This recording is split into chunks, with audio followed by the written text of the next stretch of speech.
Hey guys, welcome to high grade. आज हम बात करेंगे फाइनेंशियल एक्शन टास्क फोर्स के बारे में एंड जानेंगे कि क्यों पाकिस्तान को 3 साल से ग्रे लिस्ट में ही जगह दी गई है and why not FATF is black listing Pakistan. और भी बहुत कुछ जानेंगे, तो चलिए वीडियो को स्टार्ट करते हैं।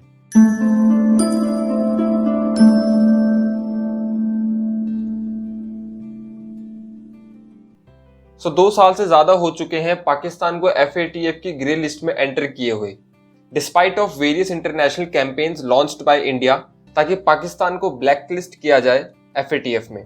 Still Pakistan manage to secure grey list. तो सबसे पहले जानते हैं फाइनेंशियल एक्शन टास्क फोर्स के बारे में, जो कि हमारे एग्जाम पॉइंट ऑफ व्यू से इंपॉर्टेंट हो जाता है। FATF एक इंटर गवर्नमेंटल ऑर्गेनाइजेशन है जो 1989 में सेटअप की गई थी G7 के इनिशिएटिव पे, originally to counter money laundering, लेकिन 2001 में इसका मैंडेट इंक्रीज करके टेररिज्म फाइनेंसिंग को कॉम्बैट करने का भी ऐड कर दिया गया। Headquarter is located at OECD headquarter in Paris, France. तो गाइस, यहाँ कंफ्यूज नहीं करना है। एग्जाम में ये स्टेटमेंट डाल सकते हैं कि FATF इंटर गवर्नमेंटल ऑर्गेनाइजेशन है विद इन OECD या फॉर्म्ड बाय OECD, ऐसा कुछ नहीं है। सो ध्यान में रखना है इसको। One more important thing is कि जो फाइनेंशियल इंटेलिजेंस यूनिट है वो FATF का ही एक ऑर्गन है, तो इसको भी हमें ध्यान में रखना है। अगर मेंबर नेशंस की बात करें तो टोटल 39 मेंबर्स हैं इसमें, जिसे हमें सेलेक्टिवली याद करना है, जैसे कि इंडिया, चाइना, हांगकांग एटसेट्रा। हमें यह ध्यान में रखना है कि पाकिस्तान इसका मेंबर नहीं है and only 2 regional members are included, जैसे कि European Commission and Gulf Cooperation Council. तो नेक्स्ट वीक होने वाले FATF की मीटिंग में मोस्ट प्रोबेबली पाकिस्तान अपने ग्रे लिस्ट को रिटेन करने में सक्सेसफुल होगा। Let us know the reason behind it and जानते हैं कि क्या चीज इंडिया के स्ट्रगल को including Pakistan in the black list को नेगेट कर रही है। पाकिस्तान ने क्लियरली अपने मल्टीपल डेडलाइंस को फेल किया है multiple times, but still FATF की जो फ्रेमवर्क है किसी भी कंट्री को ब्लैकलिस्ट करने का, वो काफी टफ है। पाकिस्तान को एटलीस्ट 3 मेंबर कंट्रीज का साथ चाहिए अपने ग्रे लिस्ट में मेंटेन रहने के लिए। अगर दूसरी लैंग्वेज में समझाऊं, एटलीस्ट 37 कंट्रीज इंक्लूडिंग इंडिया को पाकिस्तान के खिलाफ वोट करना होगा ताकि पाकिस्तान ब्लैक लिस्ट में आ जाए, which is quite huge and challenging. अगर हम FATF की मेंबर लिस्ट में मुस्लिम कंट्रीज एंड चाइना के इंक्लूजन को कंसिडर करें तो। सेकेंड थिंग, पाकिस्तान को ग्रे लिस्ट से बाहर रखने के लिए 12 ऑफ 39 मेंबर्स का साथ चाहिए होगा।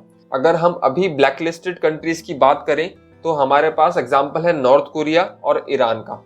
तो चलिए जानते हैं कॉन्सिक्वेंसेस किसी भी कंट्री के लिए। अगर कोई कंट्री ब्लैक लिस्ट की जाती है तो उसको क्या क्या कॉन्सिक्वेंसेस फेस करने पड़ते हैं। तो FATF की ब्लैक लिस्ट कोई फॉर्मल सैंक्शन नहीं होता। इट मींस ये कोई इंटरनेशनली फॉलोड नॉर्म नहीं है, बट इसके बावजूद FATF की ब्लैक लिस्ट में होना बहुत नेगेटिव इफेक्ट डालता है कंट्री की ओवरऑल प्रोग्रेस एंड ग्रोथ में। फॉर मोस्ट इंपॉर्टेंट, उसकी क्रेडिबिलिटी और गुडविल इफेक्ट होती है और बिजनेस और उसके क्लाइंट्स एंड इन्वेस्टमेंट पर भी अच्छा खासा फर्क देखने को मिलता है। ब्लैकलिस्टेड कंट्रीज पर इकोनॉमिक सैंक्शंस लगाए जाते हैं जो FATF members and international organisation भी फॉलो करती है।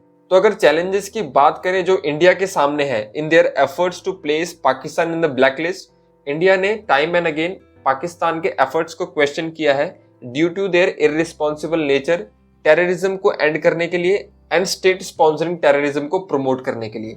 तो चैलेंजेस इंक्लूड कि पाकिस्तान हमेशा एक क्लीन गेम खेलने की कोशिश करता है। जब भी FATF की मीटिंग होने वाली होती है तो पाकिस्तान अपने क्रिमिनल बैकग्राउंड के धब्बों को मिटाने में जुट जाता है। फॉर एग्जांपल, फरवरी 2020 में पाकिस्तान ने हाफिज सईद को 11 साल की कैद की बात मीडिया में अनकवर की थी ताकि उसे डिप्लोमेटिकली थोड़ी लीवरेज मिल सके FATF मीटिंग से पहले। सेकेंड चैलेंज है China and Gulf Cooperation council का FATF में प्रेजेंस होना, जो इंडिया के स्टांस को काउंटर करने की कोशिश करते हैं।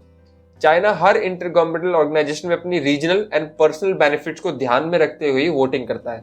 UNSC resolution 1267 is a classic example जिसमें चाइना ने इंडिया के एफर्ट्स को मल्टीपल टाइम्स नेगेट किया था।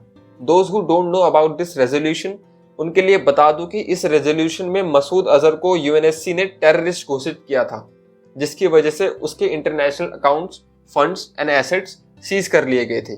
तो वे फॉरवर्ड की बात करें तो इंडिया को अपने एफर्ट्स इंटरनेशनली कंटिन्यू करने चाहिए to sideline Pakistan, and India could approach GCC through track 2 diplomacy ताकि पाकिस्तान को अनकंफर्टेबल किया जाए।